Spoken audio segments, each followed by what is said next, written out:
Brindando más de lo que acontece en el Pleno de la Asamblea Nacional. Pasamos del origen de nuestra transmisión al anfiteatro donde se discute la ley minera. Adelante.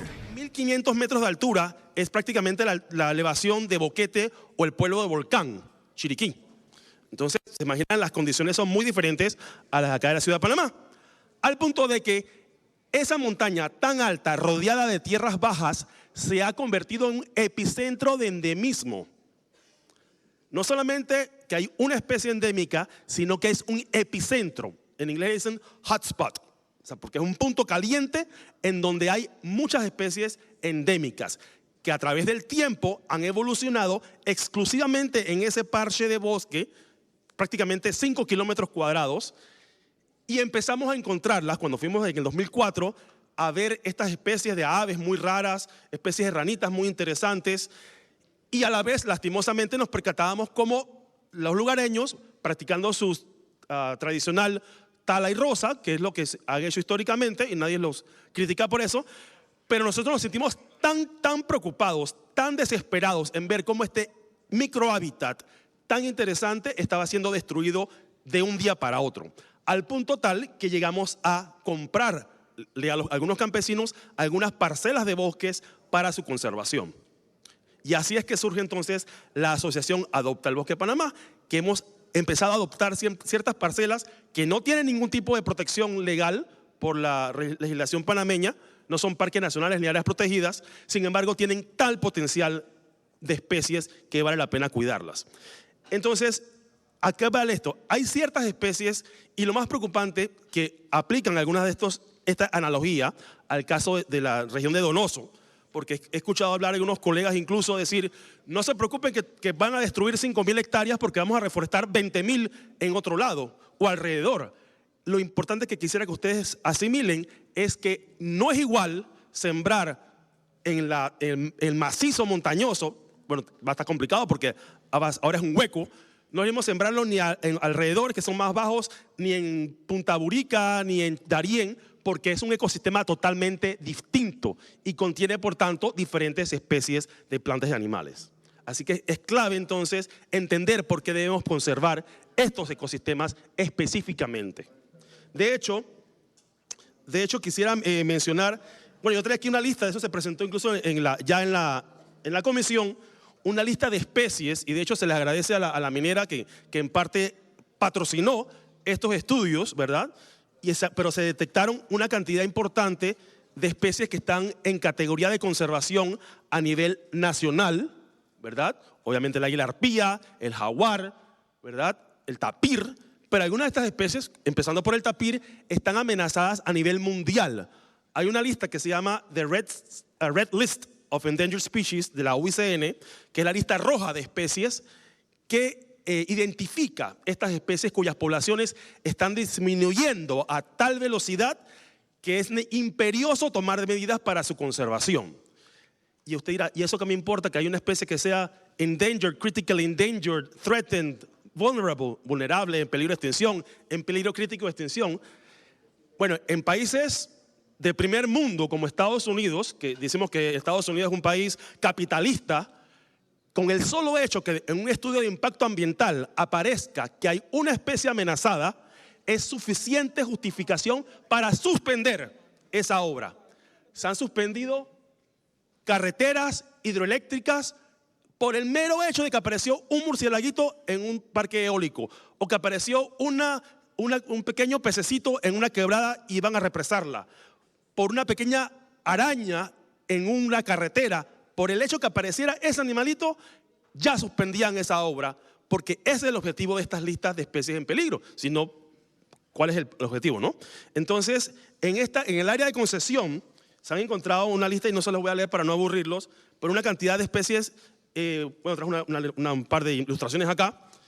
Bueno, esta es tomado de la página de internet de la UICN, de la lista roja. Esta es una ranita venenosa, se llama Gemini's Dart Frog, Andrinomates geminisae, que es una especie que solamente está en el área donoso. Aquí ven un puntito en el mapa, lo puedo compartir luego en redes para que lo puedan ver, Adopta Bosque, el comercial. Y acá está, solamente se encuentra en el área, se ha detectado en el área donoso. 2 minutos para su También intervención. tenemos acá el tapir, que hemos visto fotos acá, está en peligro de extinción. el pájaro sombrilla, la guacamaya verde y este papel que tengo acá, que es una cantidad de especies que no se han siquiera identificado. Así que nos preocupa muchísimo que un sitio con cantidad de especies en peligro, incluso algunas que nunca se han visto, que son especies nuevas para la ciencia, y estamos contemplando nosotros destruirlo. En el caso específico nuestro también de la comisión, les solicito encarecidamente que rechacen de pleno este convenio porque va en contra de todas las convenciones que Panamá ha firmado, y Panamá, según la Constitución, acata las normas del derecho internacional.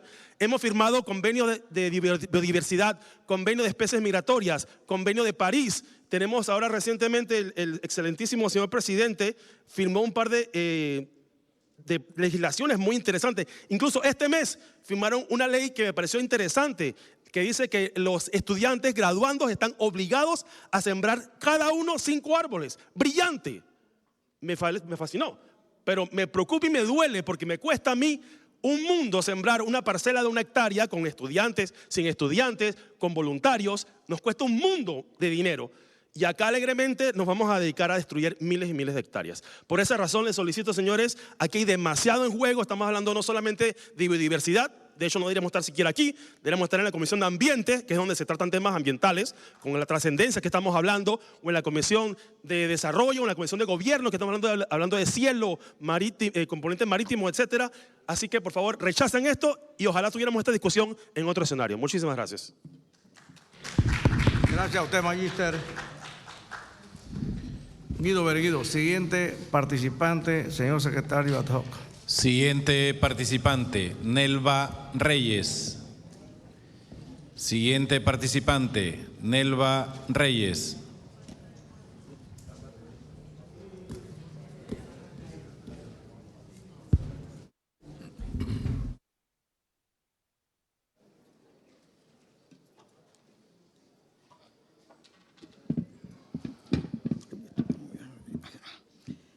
Buenas tardes, señores diputados y todos los que están aquí presentes.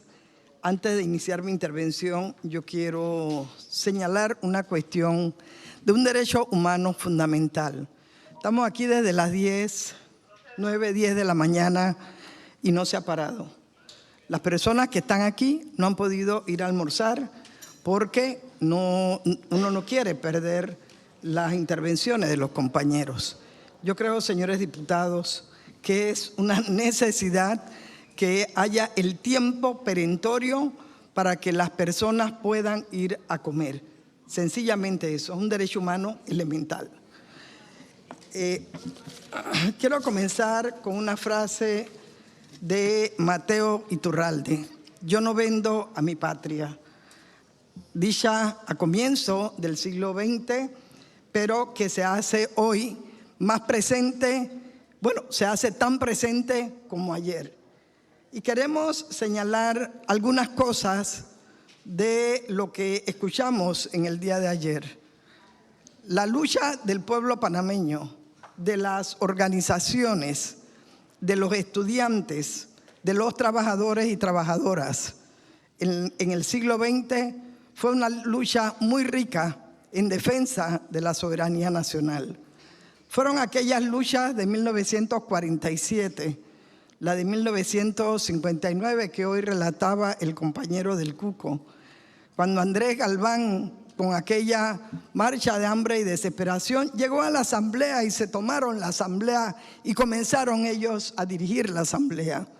Yo creo que esas experiencias tan ricas tienen que ayudarnos para que aquí se vea la necesidad de escuchar también las posiciones de los demás y no asumir por el dinero una posición.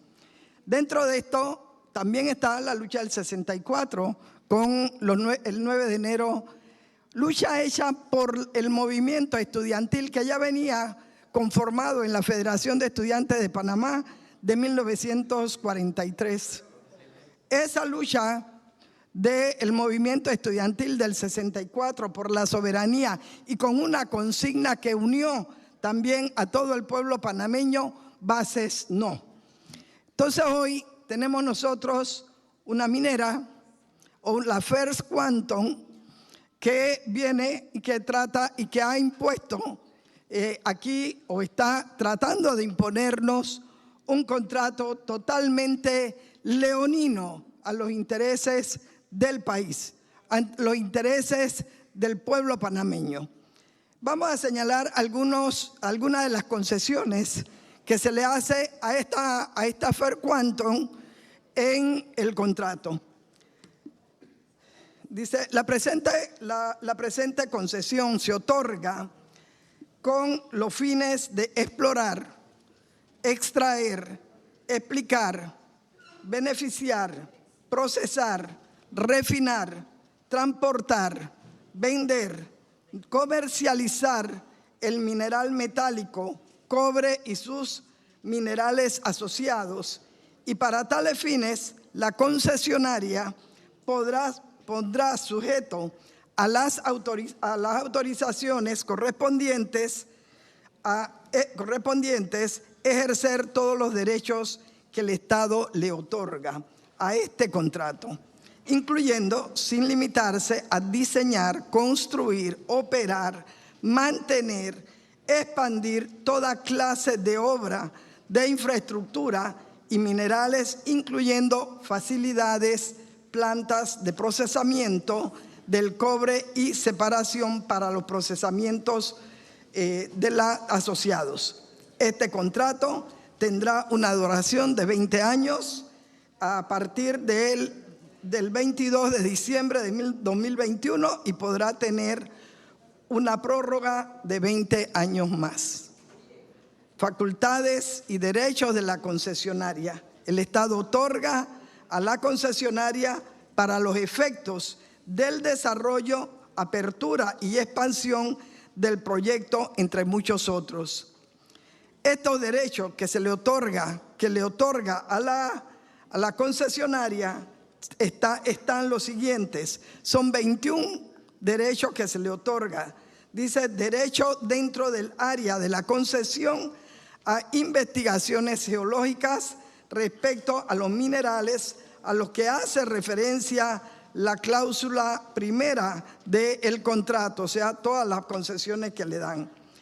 El derecho a diseñar, construir puentes de acceso, túneles, tuberías, reservorios de agua, canales, rieles, ferrocarriles y demás facilidades de seguridad, acceso, delimitación,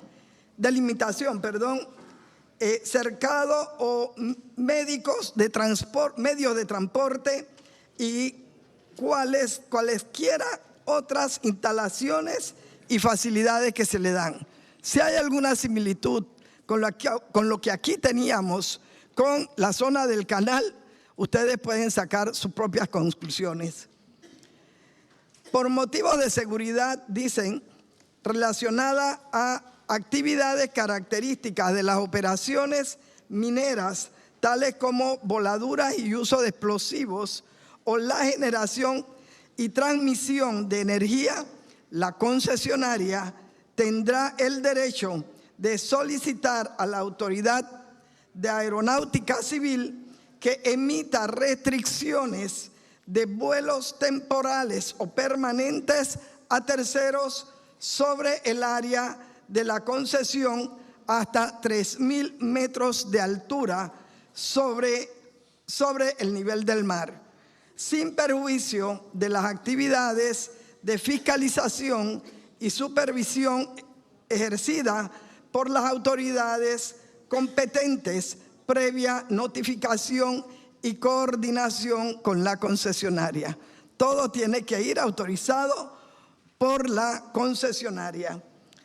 Generar electricidad directamente o a través de terceros para uso de la concesión, y con este fin podrá construir y operar instalaciones hidroeléctricas, solares, eólicas y plantas térmicas, así como cualesquiera otros medios de generación y transmisión de energía, tanto dentro del área de la concesión como fuera de ella, y vender y comercializar directamente o a través de terceros cualquier excedente de electricidad generada, así como establecer, construir y operar cualesquiera instalaciones de comunicación que la concesionaria considere necesaria para el desarrollo, operación y expansión de la concesión y sus actividades relacionadas con la concesión. O sea, la empresa puede tener plantas hidroeléctricas dentro de la concesión de los 11.955.1 hectáreas. Ahí pueden tener esto y puede producir la energía incluso para venderla fuera del país. Ellos, no, sin ninguna autorización del Estado panameño. Entonces, ¿esto qué es? Le estamos entregando en bandeja de oro a esta empresa una parte de los recursos de esas miles de hectáreas de tierra para que ellos hagan lo que así se consideren. El artículo 150 de la Constitución Política del país dice: los diputados actuarán en interés de la nación y representarán a la Asamblea, a sus respectivos partidos políticos y a los electores de su circuito de su circuito electoral. Y el artículo 159 indica en su numeral 14 decretar las normas relativas a la celebración de contratos en los cuales se aparte o tenga interés el Estado o algunas de sus entidades o empresas. Señores diputados, ustedes tienen una gran responsabilidad. Aún al final voy a decir otra cosa que me parece que es importante porque debe ser el pueblo panameño, que la decisión que tomen en relación a este contrato, aquí está establecido en el artículo 159 y el artículo 150 de la Constitución Política. Yo creo que, como bien lo señalaba hace un rato uno de el profesor de la Facultad de Derecho, realmente hay que tener todas las consideraciones y en función, no de una posición política, se debe de aprobar este contrato. Yo creo que el país ha luchado por toda una cantidad de años, casi 100 años, en la lucha por buscar la soberanía de nuestro territorio, en todo el territorio nacional. Hoy eso no podemos regresar a lo que antes fuimos. Tenemos ese deber, señores diputados, tenemos esa responsabilidad y nosotros como ciudadanos y ciudadanas tenemos primero el deber y el derecho de luchar para no retrotraernos a esa época que ya vivimos. Recuerden, diputados y diputadas, que ustedes deben rendir cuentas a sus electores y al país. La responsabilidad que hoy los ocupa recaerá sobre sus conciencias el que los niños, niñas y jóvenes y la población en general, familias, trabajadores y trabajadoras que viven cerca de la mina o trabajen en ella se vean afectados en su salud y desde luego su vida y la de todos los panameños y panameñas. Porque como bien señaló la cacica, este no es un problema nada más del sector de Donoso, este es un problema del país. Y como es un problema del país, todos tenemos que participar. Recuerden, diputados y diputadas, que ustedes deben rendir las cuentas entre los compromisos que asume la concesionaria. El contrato indica que hasta el final del año 2041 pagará la suma de 10 balboas por hectárea o fracción de hectárea en lo relativo al pago por derecho al uso y servidumbre fuera del área de la concesión. Esto, 10 balboas cuando hemos tenido, y aquí hay algún ministro, ahí no está ahorita en este momento, cuál hemos estado en la lucha por un pedazo de tierra para que los compañeros del área del Panamá Este puedan tener para trabajar, y no ha sido posible. Aquí se está dando a 10 balboas una hectárea. Señoras y señores diputados, este contrato en el numeral 19 de la concesión se le otorga al Estado, que dice lo siguiente: el derecho de adquirir, arrendar o usufructuar tierras del Estado dentro o fuera del área de la concesión. La concesionaria podrá adquirir estas tierras en propiedad, en arrendamiento o en usufructo por conducto de la Autoridad Nacional de Tierras, ANATI, la cual dará curso inmediato, ojalá no lo hicieran a nosotros y también así, a tales solicitudes y acceder a concederles directamente a la concesionaria sin necesidad de someterlas a los mecanismos de selección de contratistas, incluyendo licitación pública, concurso o solicitud de precios establecidos en el Código Fiscal o en las normas de contratación pública, siempre que dichas tierras estén legalmente disponibles, no hayan sido otorgadas en arrendamiento, usufructo o adquisición de terceros, ni se vulneren derechos adquiridos de terceros. Cuando se trata de tierras adquiridas en usufructo o en arrendamiento, las sumas a pagar por parte de la concesionaria serán en canon de arrendamiento aplicable según las disposiciones legales y reglamentarias. Cuando se trate de tierras que la concesionaria desea adquirir en propiedad, la concesionaria las solicitará a la ANATI, y el valor a pagar por dichas tierras será igual al promedio que resulte entre el valor del avalúo realizado por el Ministerio de Economía y Finanzas y el valor del avalúo realizado por la Contraloría General de la República de Panamá. En caso de que la concesionaria necesite tierras, escuchen bien esto, de propiedad privada que se encuentre dentro o fuera del área de la concesión, la concesionaria buscará llegar a un acuerdo con el propietario en todo lo relativo a su uso, posesión o adquisición, con excepción de lo estipulado en la 35ª concesión de este contrato. En caso de que el concesionario no llegue a un acuerdo con el propietario, se seguirá el procedimiento previsto en el Código de Recursos Minerales en lo relativo a la expropiación.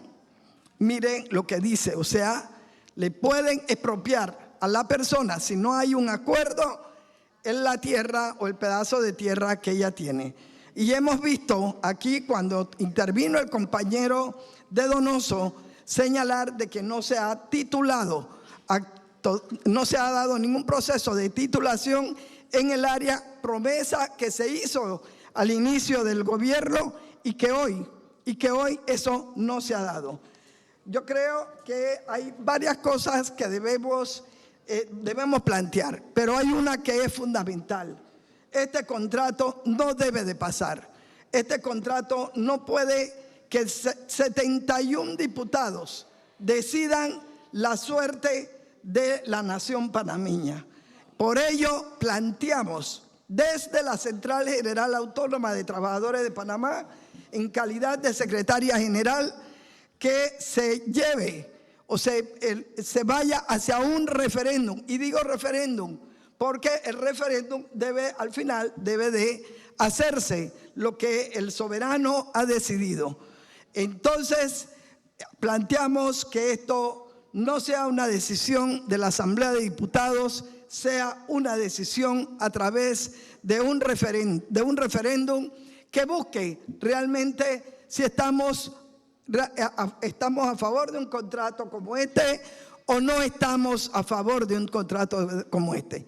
Desde la CGTP le decimos, rechazamos de la A a la Z el contrato que ha sido presentado por el Gobierno Nacional.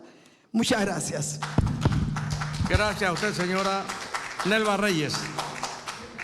Siguiente participante, señor secretario ad hoc.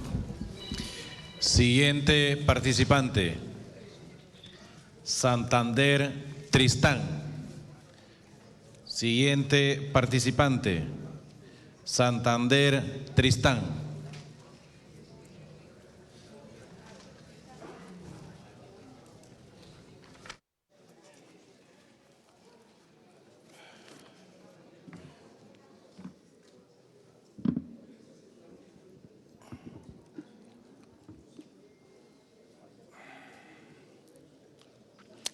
Muy buenas tardes, ya casi noches. Ante todo, quisiera manifestar que vengo en representación del Comité Patriótico por la Vida, que es una organización que está compuesta de muchas organizaciones, entre ellos la Federación Nacional de Profesionales de Panamá. Está también la coordinadora Victoriano Lorenzo, está también organizaciones sindicales, está también los movimientos Despierta Donoso y Coordinadora Campesina por la Vida, y están otras organizaciones también por la Constituyente. Agradecemos el espacio que se da y sobre todo la participación que ha habido, independientemente de las diferencias que podamos tener sobre el contexto en que estamos discutiendo este contrato, a los trabajadores de Minera Panamá, que han estado aquí por varios días. Quiero empezar señalando lo siguiente. El gobierno panameño, a través de la resolución 4310, definió la aprobación del contrato ley, el cual fue posteriormente refrendado por la Contraloría General de la República. Ese contrato ley ya tiene en este momento dos acciones, una acción de nulidad, un recurso contencioso administrativo de nulidad que está en la Corte, porque en la resolución de gabinete que dice que aprueba y que dice incorpora el texto del contrato, no incorporó el contrato al texto. Y está también el aspecto de la selección de contratistas, que bajo los parámetros del derecho administrativo se entiende que debió haber una aprobación para contratar de forma directa. Y por eso aquí se ha estado planteando los temas de la licitación. Entonces, en esas condiciones viene un proyecto de ley a la Asamblea. Dos acciones en la Corte Suprema de Justicia, un rechazo progresivo, creciente de parte de la población, y otro elemento que incorporó.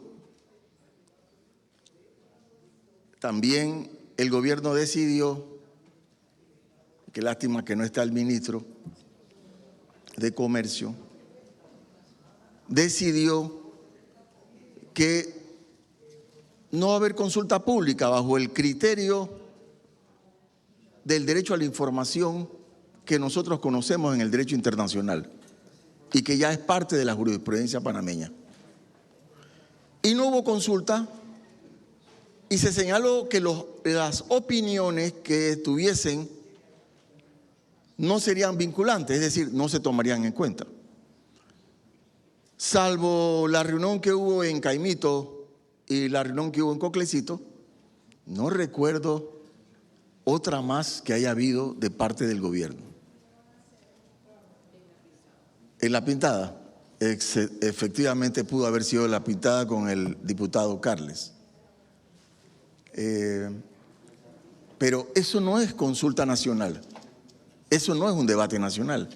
Entonces, en esas condiciones de violación al derecho a la información, estamos aquí sentados hoy ante los diputados que tienen el mandato constitucional del artículo 159, numeral 15, si no me equivoco, aprobar o desaprobar. Ahí hay claramente un criterio de un sistema presidencialista que define lo que tiene que hacer esta asamblea. Les trae a ustedes un problema nacional, sin que este problema nacional haya sido debatido por los principales ciudadanos y electores de este país. Es decir, los electores de ustedes no conocen el contrato. Y la pregunta mía es un tema no jurídico, sino ético. ¿Puedo yo aprobar un proyecto de ley que mis electores desconocen? ¿Puedo yo ir contra la voluntad popular que se expresa en la consulta, soslayando esa responsabilidad que tengo como diputado? Entonces aquí hay un problema. Recapitulo. Una demanda de nulidad contra la resolución del gabinete, porque no se cumplieron con los requisitos, entre ellos la incorporación del texto del contrato, ni la definición de la selección de contratista, para obviar el procedimiento de licitación e irnos directamente a un proceso directo. 2, un recurso de amparo de garantías constitucionales. Los dos han pedido suspensión de esta discusión, de este contrato. Y todavía la Corte no ha tomado su decisión, pero estamos a la espera de esa decisión. Bien. ¿Qué dice el artículo 161, el artículo 163 de la Constitución Nacional? Expedir leyes, es prohibido a la Asamblea Nacional expedir leyes que contraríen la letra o el espíritu de esta Constitución. Es decir, dice un mandato constitucional que ahí hay una prohibición a la Asamblea. Esa prohibición a la Asamblea, qué bueno que está el ministro, esa prohibición implica que el contrato ley ya ha sido pasado por el rigor, en este caso, de la justicia constitucional. Entonces, no ha sido así. Y sin embargo, pensamos maratónicamente resolver el problema de la consulta que debió tener el gobierno y obviamente a la cabeza el ministro de Comercio para respetar la voluntad nacional. Aquí no se respetó nada. Y aquí estamos pidiéndole a los diputados que asuman la responsabilidad histórica de ser marcados por la historia como traidores o no. Qué cosa más maravillosa. Qué caminos tiene la política. Y de lo que se trata, y lo estuve reflexionando anoche muy profundamente, es los límites del poder. Nosotros nos hemos comprometido con un Estado de Derecho que tiene una Constitución y tiene una ley. Y esa Constitución y esa ley establecen los límites del comportamiento institucional del Estado y de los servidores públicos y del país entero. Si esos límites son rebasados, obviamente estamos en un problema que puede ser no solamente de carácter civil o administrativo, pudiera ser incluso de carácter penal. ¿Cuáles serían esos límites? Y se plantea entonces el tema. Yo anoté algunos y voy a hacerlo lo más rápido posible.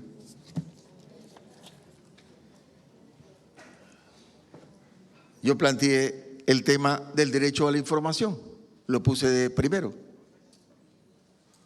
Porque el derecho de información no solamente dar una información, dice el concepto del derecho internacional, sino buscar la información, permitir que las personas tengan la capacidad de tomar una decisión. Eso es información.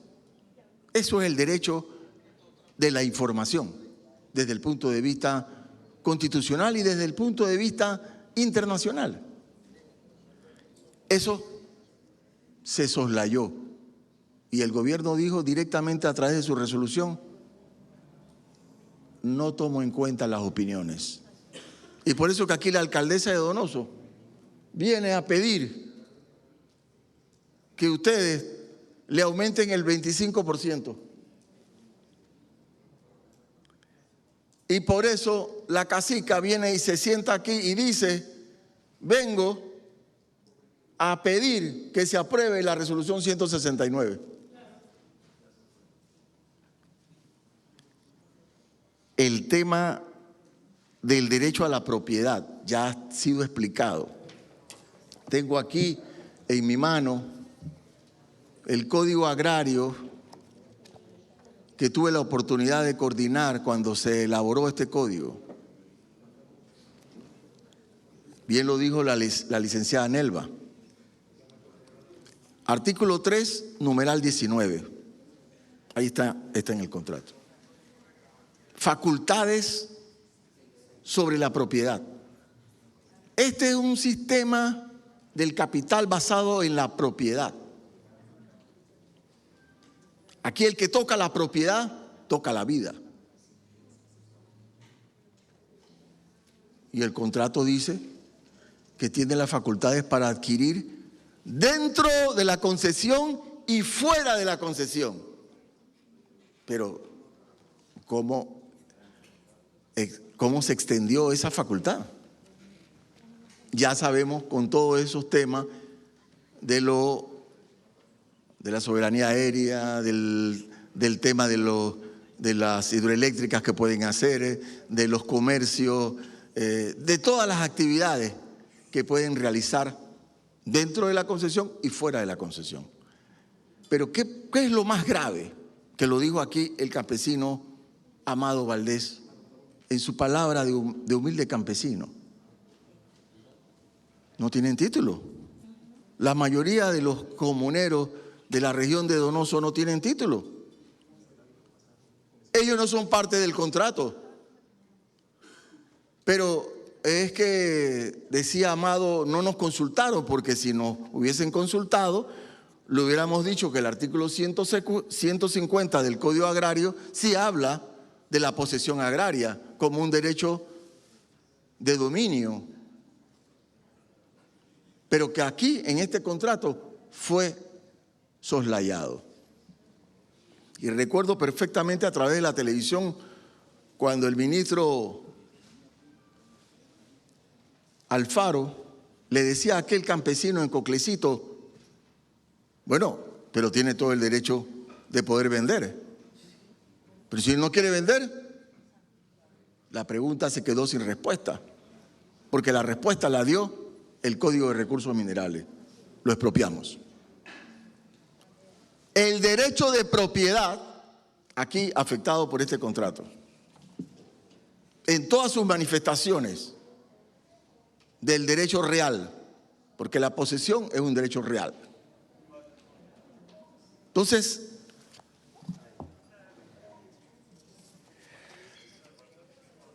los recursos minerales, otro límite del poder de la norma constitucional, pero también de la norma legal que en el artículo 257,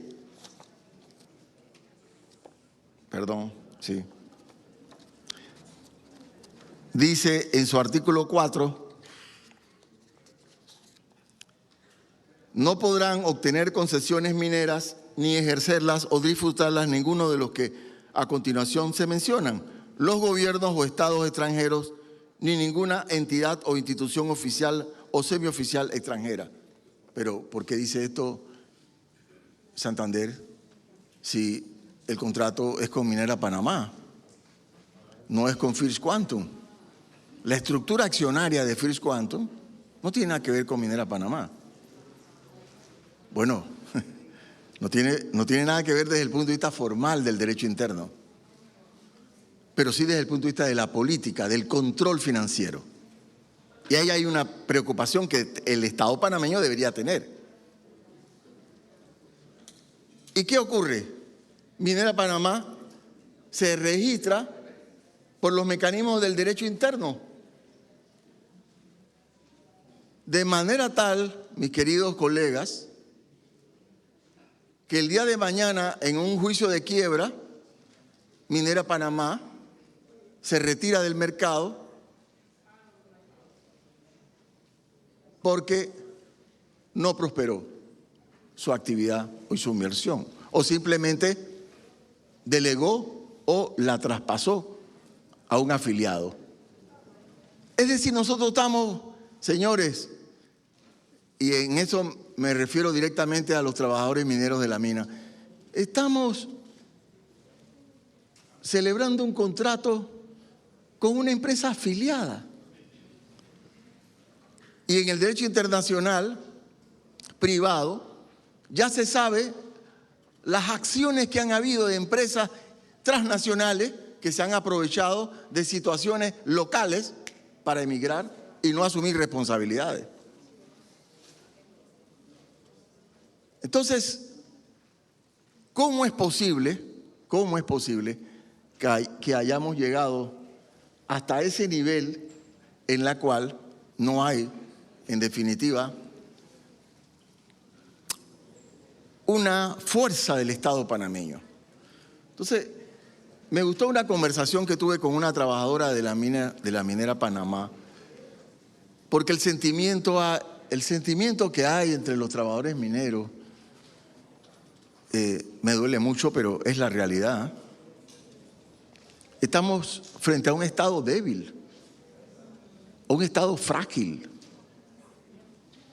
una institucionalidad que incluso ha sido cuestionada desde el punto de vista ético.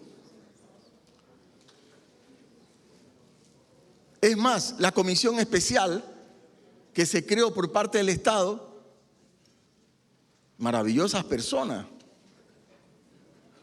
Manuel Orestes Nieto, poeta, gran poeta que yo lo aprecio mucho, es mi amigo. Nil Castro, excelente historiador.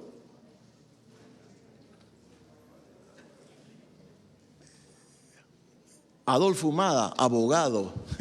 Decía un economista que de los abogados sabemos de todos. Pero bueno, es abogado y no sabe de minería. Marcel Salamín, que renunció, tuvo un gesto de dignidad y dijo, no voy con ese contrato. Y mi amigo Esquivel, el ingeniero Esquivel, que es el que sí sabe. Entonces, quiero señalar diciendo lo siguiente. El tema ambiental, que no puedo entender, ¿cuánto me falta? 2 minutos para su tiempo, ¿Cuánto? señor. 2 minutos. 2 minutos. El tema ambiental, que yo les quiero decir eso a la mesa de los diputados, que no cometan ese error histórico.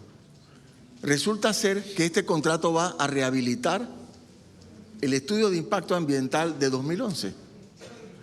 Ese estudio de impacto ambiental, producto de la inconstitucionalidad, quedó derogado. Ese estudio de impacto dejó de existir. Ahora le vamos a dar vida al estudio de impacto ambiental de 2011. Por eso yo se lo pregunté en una mesa de discusión al ministro, que no lo encuentro aquí, al ministro de Ambiente. ¿Ustedes van a hacer un nuevo estudio de impacto ambiental? ¡No! ¿Y qué dijo el maestro Pedrechi? ¿Cómo te puedes sentar a discutir con una empresa si no has evaluado los daños durante todos estos años que han pasado? Define un marco de afectación para poder tener un estudio de impacto que proyecte en el futuro esas realidades. Entonces, eso nunca se hizo.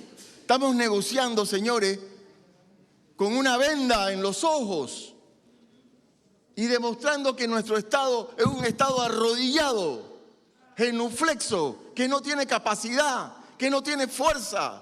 Por eso que este texto, que lo hizo la firma Morgan y Morgan, está llena de ambigüedades y de frases indeterminadas.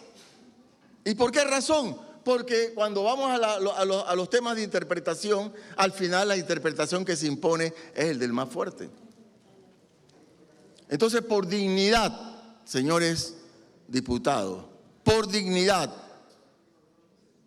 en este primer debate, rechacen ese contrato. Rechacen ese contrato en este primer debate. Eso no significa que el contrato ya está aprobado. Este es primer debate. Y aquí es donde está jugándose el destino de este país. Así que... Gracias, doctor. ¿Cómo no? Gracias y disculpen. Siguiente participante, secretario ad hoc. Sí. Siguiente participante, Lilian González o Isaías Ramos. Perfecto. Siguiente participante, Lilian. Joana Ábrego, por Lilian González Guevara.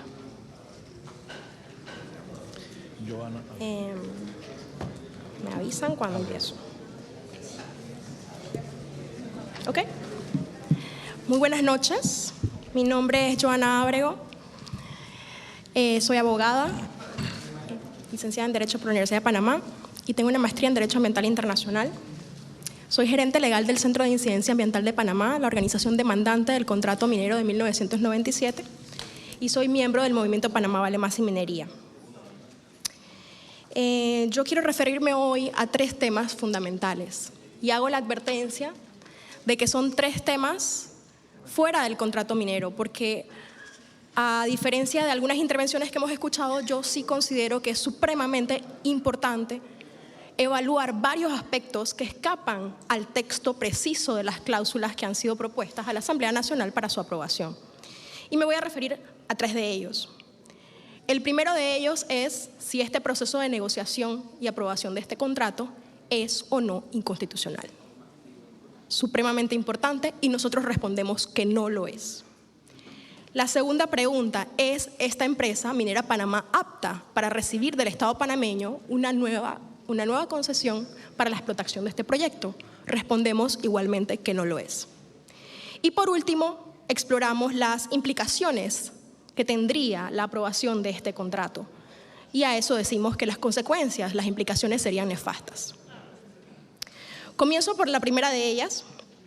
Y para ello me gustaría conocer, para saber y tomarlo en cuenta en mi explicación, si los señores diputados de la Comisión de Comercio han tenido la oportunidad de revisar los 2 fallos de la Corte Suprema de Justicia a propósito del contrato minero. Me gustaría saber cuántos de ustedes o cuáles de ustedes sí han tenido esa oportunidad, si es posible. Ustedes indicarme cuáles de ustedes han tenido la oportunidad de revisar estos 2 fallos. Estamos aquí para escuchar su intervención, no para que nos cuestione. Disculpe.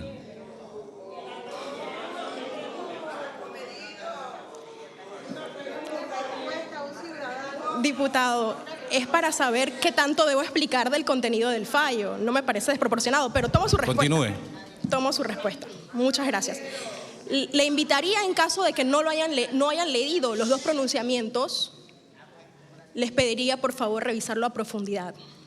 porque, como bien expuso aquí el profesor de la Facultad de Derecho de la Universidad de Panamá, el artículo 163 de la Constitución Política de Panamá establece que es prohibido a la Asamblea Nacional aprobar cualquier ley que contraríe el espíritu o el texto de la Constitución Política. Y en el estado actual de nuestra legislación, la competencia privativa para interpretar la Constitución del país es precisamente la Corte Suprema de Justicia. Entonces, es totalmente, directamente proporcional los hallazgos de la Corte Suprema de Justicia en relación al contrato de 1997 para seguir entonces esas directrices en la aprobación de este contrato. A propósito de eso, quiero comenzar diciendo que nos hemos centrado en este debate y se ha mencionado bastante. Ya ustedes aprendieron la frase esta de aprobar o improbar, aprobar o improbar. El artículo 159 de la Constitución, numeral 15, en efecto tiene la potestad, entre las funciones legislativas de la Asamblea, de aprobar o improbar un contrato en donde el Estado tenga un interés. Y dice, si alguna de sus estipulaciones contractuales no estuvieran ajustadas a la respectiva ley de autorizaciones. ¿Esto qué quiere decir? Que aunque haya un procedimiento legal para la emisión de un contrato, la Asamblea puede ir por encima de esos procedimientos y requisitos de esa ley y aprobar un contrato que las incumpla básicamente. La Constitución le da esa facultad a los diputados de la República. Sin embargo, hay un artículo que yo diría que es la pieza fundamental para entender el fallo de la Corte Suprema de 2017, supremamente importante, que no nos han mencionado, y yo quiero que ustedes lo sepan. Ese artículo es el 257 de nuestra Constitución, y ese artículo dice que pertenecen al Estado, y cito los numerales 5 y 6 de ese artículo, las riquezas del subsuelo, que podrán ser explotadas por empresas estatales o mixtas o ser objeto de concesiones o contratos para su explotación según lo establezca la ley. Además, el numeral 6 dice que pertenecen al Estado las salinas, las minas y otros recursos que no podrán ser objeto de apropiación privada, pero podrán ser explotadas directamente por el Estado mediante empresas estatales o mixtas o ser objeto de concesión u otros contratos para su exploración por empresas privadas. La ley reglamentará todo lo concerniente a las distintas formas de explotación señaladas en este ordinal. ¿Qué quiere decir esto? Que nuestra Constitución no quería tratamiento especial para ninguna concesión minera, quería el tratamiento equitativo para todas ellas, quería una ley que estableciera cuál es el procedimiento, cuáles son las condiciones y que todas fueran otorgadas en la misma manera. Y es por esto que la Corte Suprema de Justicia declaró que era inconstitucional el contrato de 1997. No fue solo por un asunto de que si revive o no revive un decreto de gabinete de 1969, no es solo eso. Resulta que la Corte encontró que cualquier contrato de concesión minera tiene que cumplir con toda la legislación vigente del país. Y encontró que se habían incumplido principalmente dos disposiciones legales vigentes en esa época. La Ley de Contrataciones Públicas, que exigía que todo contrato de concesión fuera emitido a través de una licitación pública. Eso ya no existe. Y número 2, en efecto, el decreto de gabinete 267 de 1969, que había sido expedida en particular pensando en esta concesión, la concesión de minera Petaquilla, en el área de Petaquilla, Río del Medio, Botija. Precisamente se había estimado, se había establecido un procedimiento para garantizar los mejores intereses del Estado en ese momento. No se cumplió. Pero ¿qué sucede? Se ha dicho mucho aquí que ese decreto de gabinete que fue derogado por la ley 9 de 1997, simplemente no revivió, se quedó muerto. Pero eso no es cierto y les voy a demostrar por qué.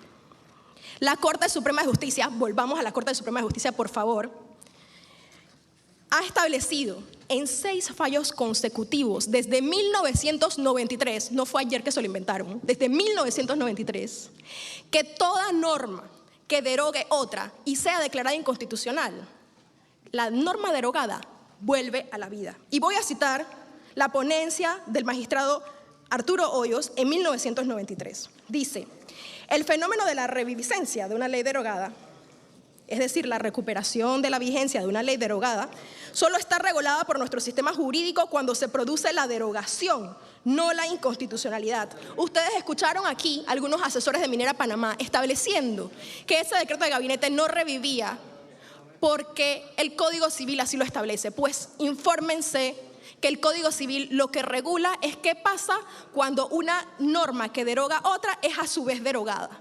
Y en efecto, no revive la norma en ese caso. Pero es muy diferente el escenario al que nos enfrentamos. Y lo dijo la Corte, no lo dijimos nosotros. ¿Qué dice el ponente, Arturo Hoyos? No obstante, esa norma se refiere a la derogación, pero debe darse la igual solución a este problema cuando se trata de la declaración de inconstitucionalidad de una ley derogada por una ley anterior. La sala entiende que no. Aquí no se trata de derogatoria, es un fenómeno de extinción de la ley por voluntad del legislador. Y en este evento lo que ha pasado es una decisión del Contralor Jurisdiccional. Y además, ¿qué dice? Algo muy importante, esta norma ¿vuelve a la vida automáticamente o alguien tiene que decir que vuelve a la vida? También este mismo fallo de la Corte Suprema de Justicia de 1993 nos da la respuesta. Dice, en estas condiciones no se requería la expedición de la resolución acusada, porque automáticamente recobra vigencia. De manera que debemos dejar de repetir incesantemente que el decreto de gabinete de 1969 ya no es aplicable a esta concesión. ¿Y qué establecía ese decreto de gabinete? Un proceso de licitación, que en este caso no se ha dado. Nuevamente se ha utilizado un proceso de contratación directa. Y debemos añadir que con el mismo token, si la Corte Suprema de Justicia estableció que todas las normas legales vigentes debían ser atendidas, entonces también debe ser atendida en la expedición de esta nueva concesión el Código de Recursos Minerales, incluso si tomamos por cierto que el decreto de gabinete no estuviera revivido de alguna manera. Entonces, puesto eso con claridad, paso a mi segundo punto relacionado a la calificación, la aptitud de Minera Panamá para recibir del Estado panameño una nueva concesión para explotar los minerales, destruyendo la naturaleza, el agua y afectando a las comunidades. Al respecto, debo recordar algo que ustedes todos seguramente recuerdan, una publicación del diario La Prensa, de mayo de 2021, cuyo titular leía 209 incumplimientos. Es falsa, vamos a leer los informes del Ministerio de Ambiente. No vamos a leer a Maritrini Sea, vamos a leer los informes del Ministerio de Ambiente. Y les voy a dar solo unos ejemplos de estos informes. El informe 028 del 2019 dice, se observó la descarga de aguas residuales de la planta de proceso hacia el embalse del Río del Medio, sin caracterización de descarga, la cual puede poner en riesgo el hábitat circundante. Es importante mencionar que los químicos que están siendo utilizados son ESPIC, carbinol y cal. Lo dice el informe del Ministerio de Ambiente, no lo digo yo. En resumen, no se cuenta con 9 permisos de descarga de aguas residuales. El agua mantenía una coloración gris oscura. Informe técnico 091 de 2019. Informe de 028 de 2019, más adelante, dice, se impide el libre flujo del agua del río Botija, pudiendo afectar directamente el ecosistema acuático. Más adelante dice, no se permite que el agua rebase y contiene el libre flujo caudal ecológico. Este puede provocar el desequilibrio ecológico fuera del área del proyecto. Y recordemos que este río Botija es afluente aguas abajo del río San Juan de Turbe, que finalmente forma parte del río Coclé del Norte y en donde se desarrollan muchas actividades comunitarias. Construcción de vados en las fuentes hídricas, impidiendo el paso del flujo continuo de agua. Y más aún, la posibilidad de disminuir o dejar sin recursos a las comunidades aledañas. Informe del Ministerio de Ambiente. Informe técnico 031-20. Acumulación de sedimentos de aspecto blanco que salen del área de tajo abierto de la empresa minera Panamá. Impactos negativos en los ecosistemas naturales existentes, en áreas donde también se encuentran poblaciones o asentamientos humanos que dependen directamente de las fuentes hídricas para sus actividades domésticas, agropecuarias, entre otros usos. Pueden verse afectados por la presencia de contaminantes peligrosos como metales pesados.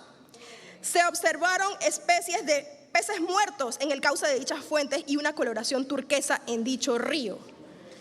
Segundo caso de muerte de peces, dice el informe técnico 036-20. Puede llegar a afectar otras comunidades e incluso el río San Juan de Turbe.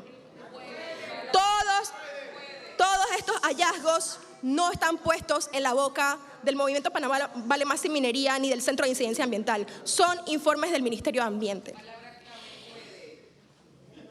Otros hallazgos incluyen la construcción de una estructura para la fundición de oro que no estaba contemplada en el estudio de impacto ambiental.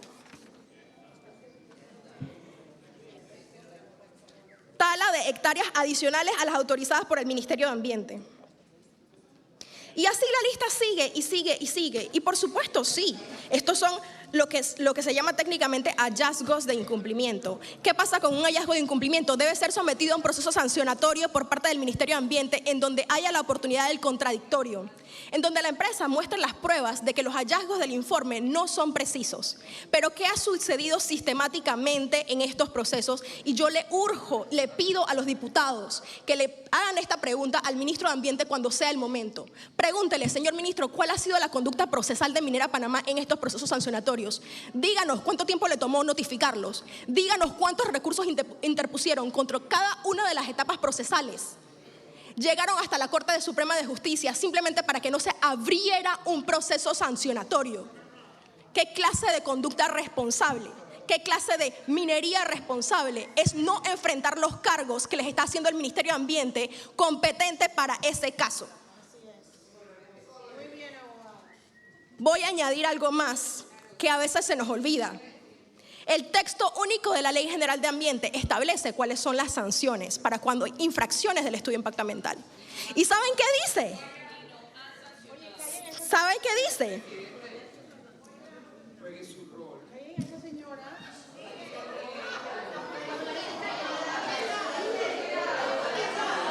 Voy a detener el reloj. Continúe. Bueno, ok. 107 del texto único de la Ley General de Ambiente. Estas infracciones serán sancionadas por el ministro de Ambiente con opciones: amonestación escrita y o 2, suspensión temporal o 3, suspensión definitiva de las actividades de la empresa y o 4, multa. La única sanción que se le ha impuesto a Minera Panamá. Multas irrisorias que no responden a los daños que estuvieron en los hallazgos de ese informe. Irrisorias. Procesos que todavía siguen y continúan porque la empresa abomba a los funcionarios, que hay pocos, abomba a los funcionarios con sus recursos incesantes, haciendo un uso abusivo del derecho, que debe ser sancionado. Y la ley dice claramente, suspensión definitiva. Entonces, ¿qué le decimos al país cuando decimos, sí, pues definitivamente, 3.000 empleos dependen de la mina, certificados por el Ministerio de Trabajo, 40.000 proveedores y empleados indirectos? Es muy importante, por supuesto, pero ¿qué mensaje estamos mandando a la ciudadanía? ¿Qué mensaje estamos mandando a los actores interesados en esto? ¿Que simplemente hay ciertas empresas que son demasiado grandes para que le caiga la ley? ¿Que este artículo 107 simplemente para Minera Panamá no puede tener efecto porque jamás el Ministerio de Ambiente podrá ejercer su autoridad y suspender de manera definitiva las actividades? Pero eso significa que sí es válido suspender de manera definitiva las actividades cuando se acabe el yacimiento, porque señores, se va a acabar el yacimiento y los empleos se perderán. Y si cae el precio de los minerales o hay problemas administrativos, la empresa queda en bancarrota y se va a acabar el proyecto. ¿Qué estamos haciendo por eso?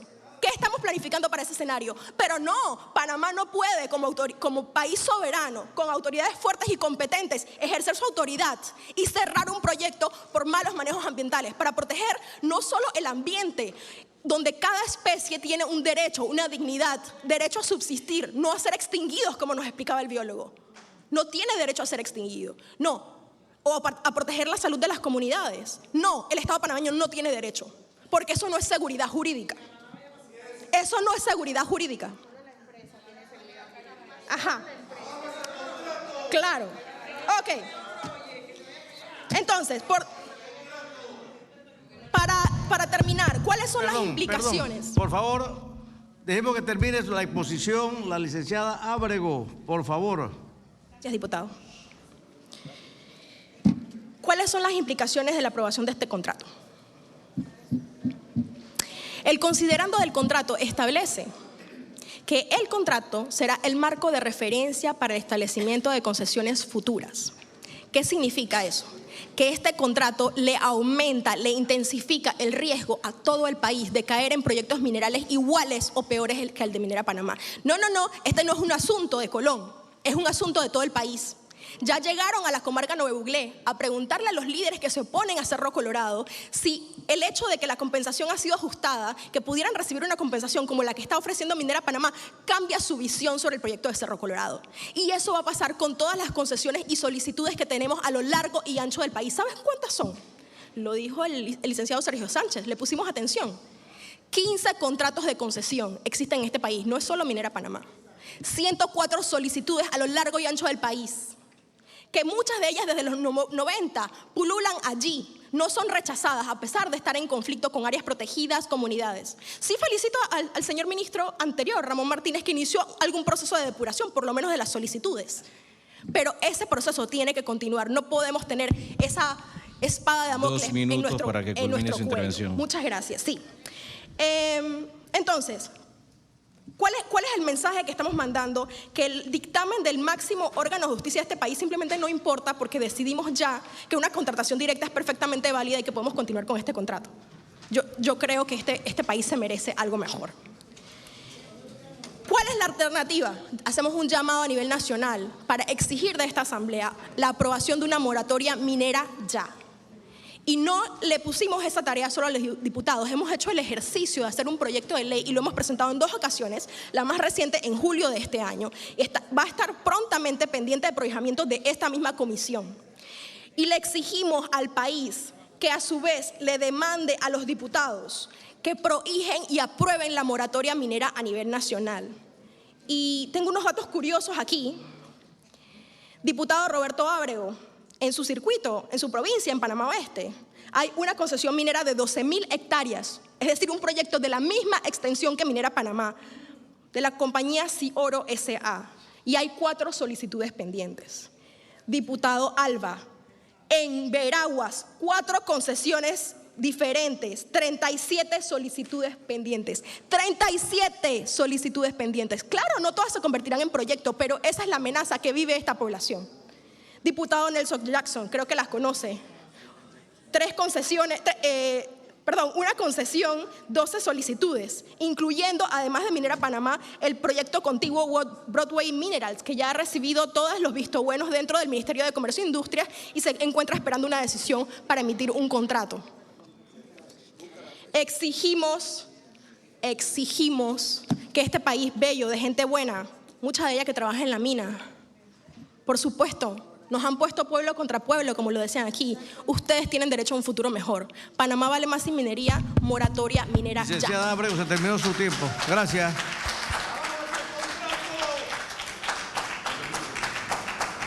Siguiente participante, señor secretario ad hoc. Siguiente participante, Gilberto Solís. Siguiente participante, Gilberto Solís.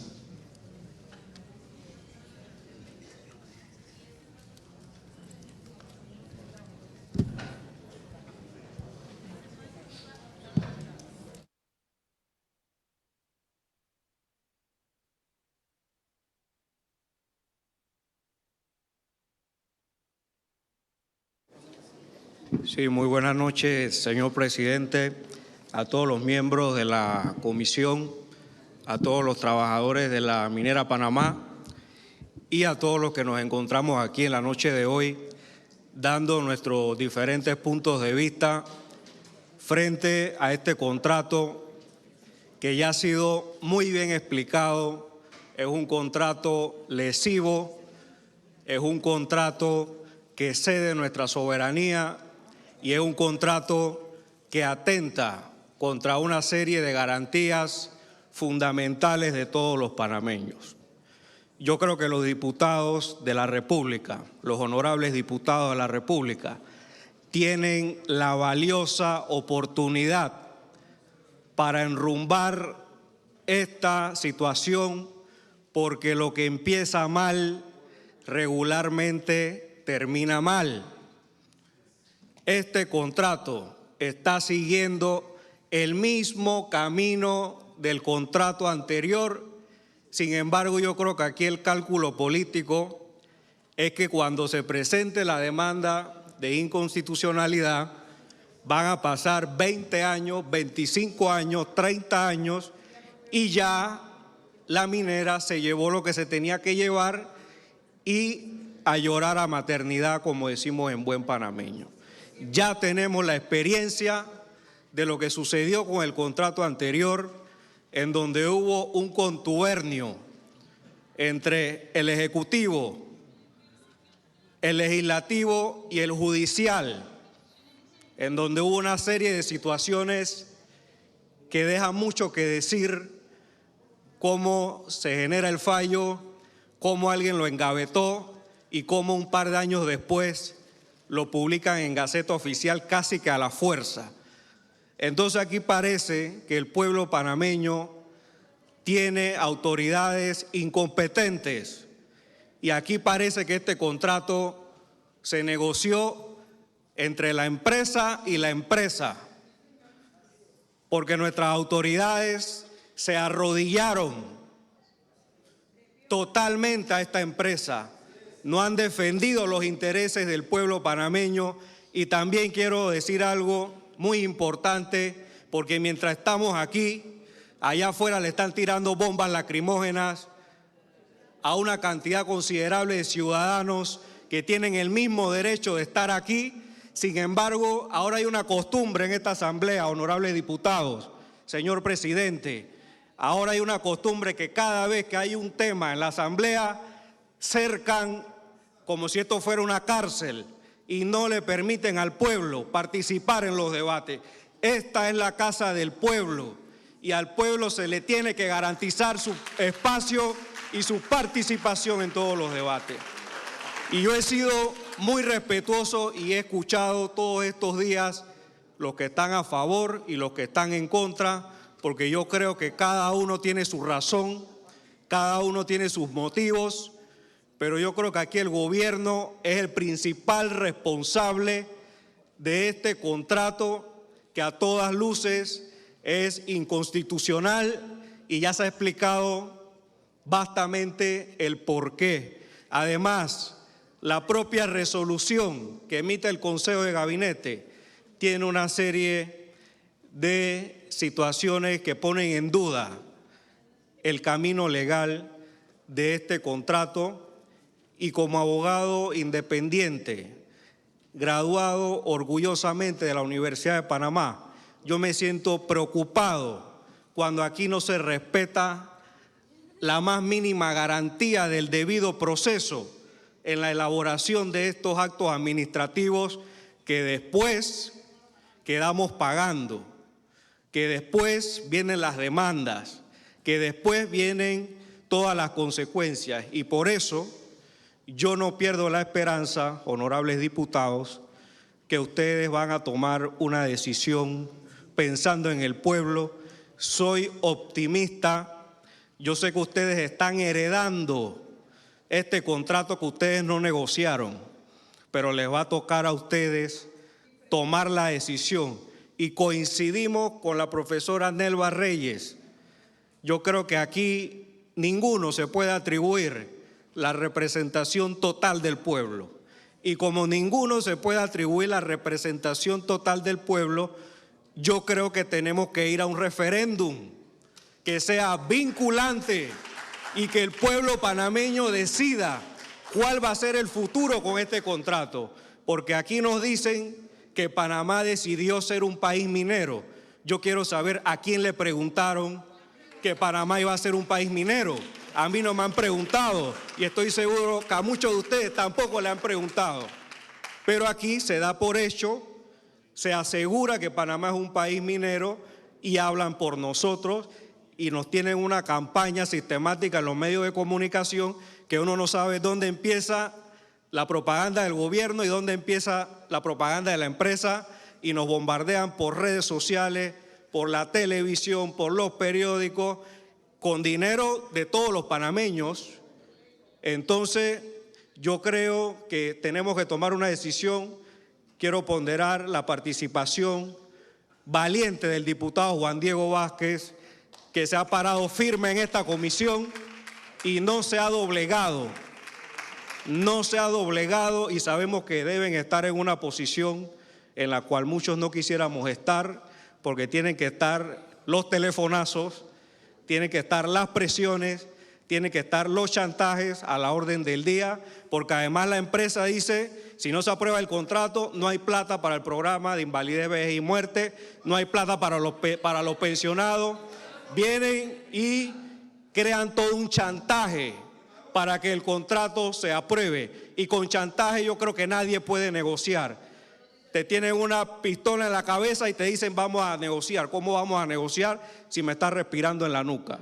Así que yo creo que la mejor decisión que se puede tomar es que este contrato no sea aprobado, que se negocie nuevamente, que las cosas se hagan bien. Yo creo que nada nos cuesta que las cosas se hagan bien y nos evitamos después todo el escarnio y todas las situaciones legales que vienen detrás, porque, vuelvo y repito, el apuro trae cansancio. No nos apuremos, pensemos en el país, tomemos la mejor decisión y que el referéndum se haga y sea la voluntad del pueblo la que hable en esa decisión, en donde no solamente va a votar la gente de Colón o la gente de Coclé, todo el país tiene que tomar una decisión a través de un referéndum vinculante, para que la población decida qué es lo que va a pasar y que nadie hable por nosotros cuando a nosotros nadie nos ha preguntado si estamos de acuerdo o estamos en contra. Y reitero el llamado, honorable presidente, quiten las cercas, quiten a esas unidades policiales que se la pasan hostigando día tras día al pueblo panameño.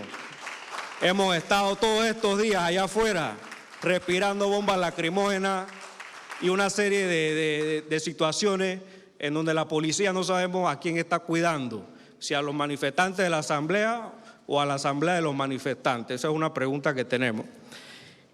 Y terminamos esta participación de la noche de hoy mencionando que existe un principio elemental en derecho. Los particulares pueden hacer todo lo que la ley no les prohíba. Sin embargo, las autoridades solamente tienen que hacer lo que la ley les permite.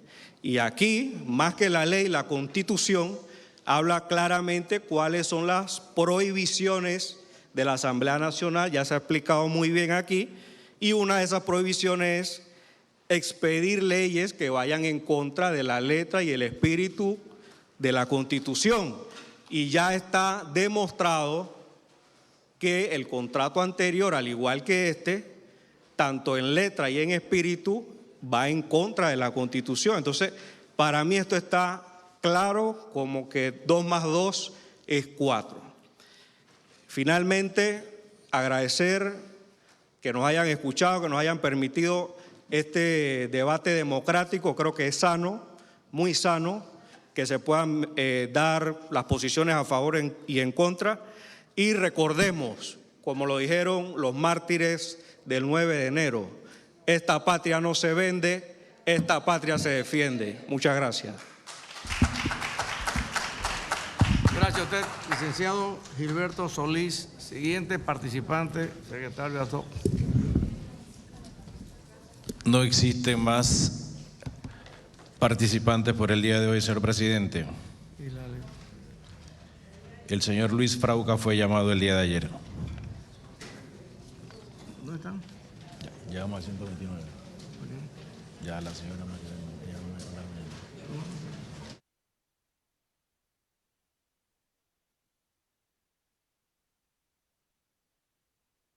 Pasamos a leer las personas que participarán el día de mañana. El propósito de leer esta lista también es para que ustedes tengan facilidades y si les toca de último y desean llegar a las 10 de la mañana, son bienvenidos. Son bienvenidos, pero el propósito de leer esta lista para que ustedes también puedan organizarse y puedan más o menos estimar el tiempo en los que le debe estar tocando su intervención.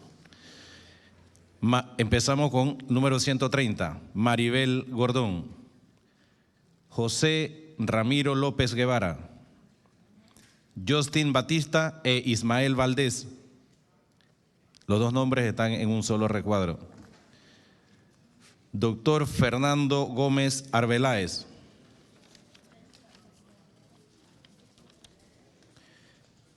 Gabriel Pascual. Pedro Camaño. Gabriel Lorenzo. Raúl Vega. Agapito Sáenz. Leopoldo del Rosario. Severino Rodríguez. Gilberto Solís González.